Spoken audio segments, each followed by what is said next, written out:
বাংলাদেশে হিন্দু ও অন্যান্য সংখ্যালঘুদের উপর সহিংসতার ঘটনাকে গণমাধ্যমের অতিরঞ্জন কিংবা রাজনৈতিক সহিংসতা হিসেবে এড়িয়ে যাওয়ার সুযোগ নেই বলে মন্তব্য করেছেন ভারতের পররাষ্ট্র মন্ত্রণালয়ের মুখপাত্র রণধীর জয়সওয়াল। শুক্রবার নয়াদিল্লিতে পররাষ্ট্র মন্ত্রণালয়ের নিয়মিত ব্রিফিংয়ে সাংবাদিকদের এক প্রশ্নের জবাবে তিনি বলেন, বাংলাদেশে সংখ্যালঘুদের বিরুদ্ধে চরমপন্থীদের ধারাবাহিক সহিংসতা ভারতের জন্য গভীর উদ্বেগের বিষয়। পরিস্থিতি ভারত সরকার নিবিড়ভাবে পর্যবেক্ষণ করছে।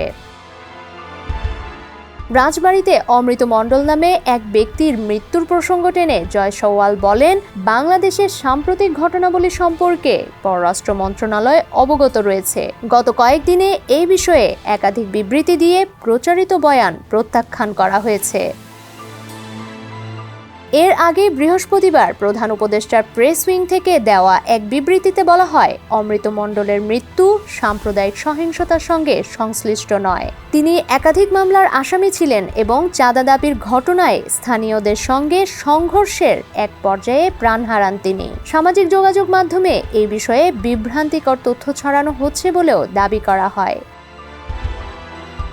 টাইমস অব ইন্ডিয়ার প্রতিবেদন অনুযায়ী ব্রিফিংয়ে ভারতের পররাষ্ট্র মন্ত্রণালয়ের মুখপাত্র বলেন, স্বাধীন সূত্রের তথ্যে অন্তর্বর্তী সরকারের সময়কালে বাংলাদেশে সংখ্যালঘুদের বিরুদ্ধে হত্যা, অগ্নিসংযোগ ও জমি দখল সহ ২,৯০০টিরও বেশি সহিংসতার ঘটনা নথিভুক্ত হয়েছে। বাংলাদেশ হিন্দু বৌদ্ধ খ্রিস্টান ঐক্য পরিষদের তথ্য মতে ২০২৪ সালের আগস্ট থেকে ২০২৫ সালের জুন পর্যন্ত ১১ মাসে দেশের সংখ্যালঘুদের উপর ২,৪৪২টি সহিংসতার ঘটনা ঘটেছে।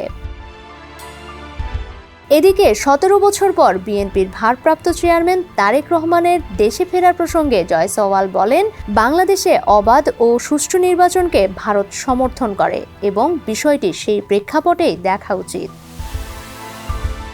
ডেস্ক রিপোর্ট, সমকাল।